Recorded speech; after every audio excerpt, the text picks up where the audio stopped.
குவிப்பு வழக்கு குறித்து ராசாவுடன் விவாதிக்க தயார் என மறைந்த முதலமைச்சர் ஜெயலலிதாவின் வழக்கறிஞர் ஜோதி சவால் விடுத்துள்ளார். சென்னையில் செய்தியாளர்களை சந்தித்த அவர் இறுதி தீர்ப்பு குறித்து விளக்கம் அளித்தார். ஆதாரமற்ற குற்றச்சாட்டுகளை ராசா முன்வைத்துள்ளதாக சாடிய வழக்கறிஞர் ஜோதி உண்மை நிலையை தெளிவுபடுத்தியதுடன் விவாதத்திற்கு வருமாறும் ராசாவுக்கு வழக்கறிஞர் ஜோதி சவால் விடுத்துள்ளார். முதலமைச்சர் அவர்கள் முன்னாள் முதலமைச்சர் இருக்கும்போது இறக்குறாங்க. அவங்க இறந்த தேதி 5/12/2016. நல்லா நோட் பண்ணி 5/12/2016. தீர்ப்பு வந்த தேதி 14/2/2017. அதாவது இறந்து சுமார் 80 நாட்களுக்கு கழித்து தீர்ப்பு வருகிறது. இந்த சூழ்நிலையில் இதுதான் இந்த ஜட்ஜ்மெண்ட் வந்த புத்தகம். இந்த புத்தகத்தை யாராவது எடுத்துகிட்டு போய் ராஜாட்ட கொடுங்க, நான் கொடுக்குறேன். படித்து பார்த்துட்டு எந்த இடத்துல உச்சநீதிமன்றம் ஜெயலலிதா அவர்களை கொள்ளைக்காரி, அரசியலமைப்பு சட்டத்தை கொலை செய்தவர், அதை மீறியவர், அக்கிரமம் பண்ணவர் அப்படின்னு எங்கன்னா எழுதியிருக்கான்னு கேட்க சொல்லுங்க. இதுதான் அதனுடைய தீர்ப்பு வந்துக்கிற புத்தகம். நான் தர தயாராக இருக்கிறேன், எடுத்துகிட்டு போய் அவர்கிட்ட காட்டுங்க. அவர் ஒரு வக்கீல்னு சொல்கிறாரு, அதனால் அவர் படித்து பார்த்து தெரிஞ்சுக்கிட்டோம். சொத்து குவிப்பு வழக்கில் பெங்களூரு நீதிமன்றம் விடுதலை செய்திருந்ததை சுட்டிக்காட்டிய ஜோதி ஜெயலலிதா இறந்து 80 நாட்களுக்கு பின்னரே இறுதி தீர்ப்பு வெளிவந்ததாகவும் கூறினார். இறந்து போன அந்த நபர் அதுவும் எந்த சூழ்நிலையில் இருக்கிறார்? விடுதலை ஆகிவிட்டார் என்ற சூழ்நிலையில் இருக்கிறார்.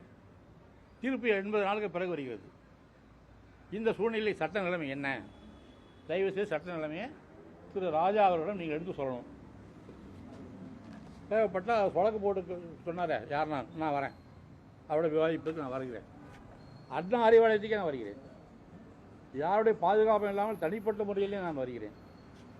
இந்த வழக்கை நடத்தின சசிகலா குரூப் என்ன செஞ்சுருக்கணும்னா, அந்த அம்மா இறந்த உடனே ஒரு மெமோவை கொண்டு போய் சுப்ரீம் கோர்ட்டில் தாக்கல் பண்ணியிருக்கணும். டெத் சர்டிஃபிகேட்டோட இவர் இறந்து விட்டார், மேற்கொண்டு வழக்கை நடத்த வேண்டாம் என்று தாக்கல் செய்திருக்க வேண்டும். அப்படி செய்ததாக நீதிமன்ற தீர்ப்பில் இல்லை. ஏன் இதை செய்யவில்லை?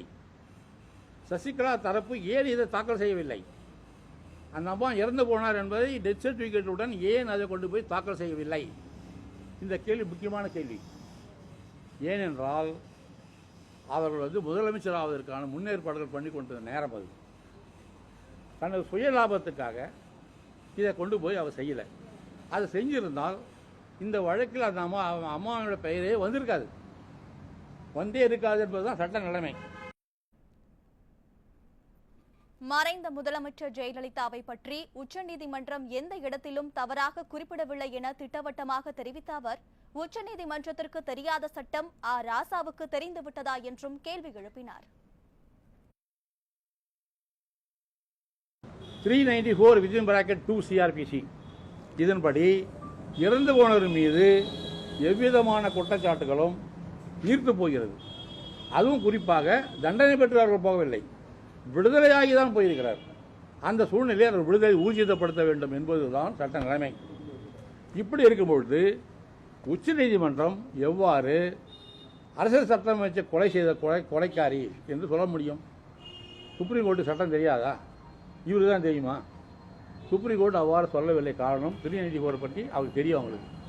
அதனால் அவ்வாறு எதுவுமே சொல்லப்படவில்லை. இதுதான் உண்மை.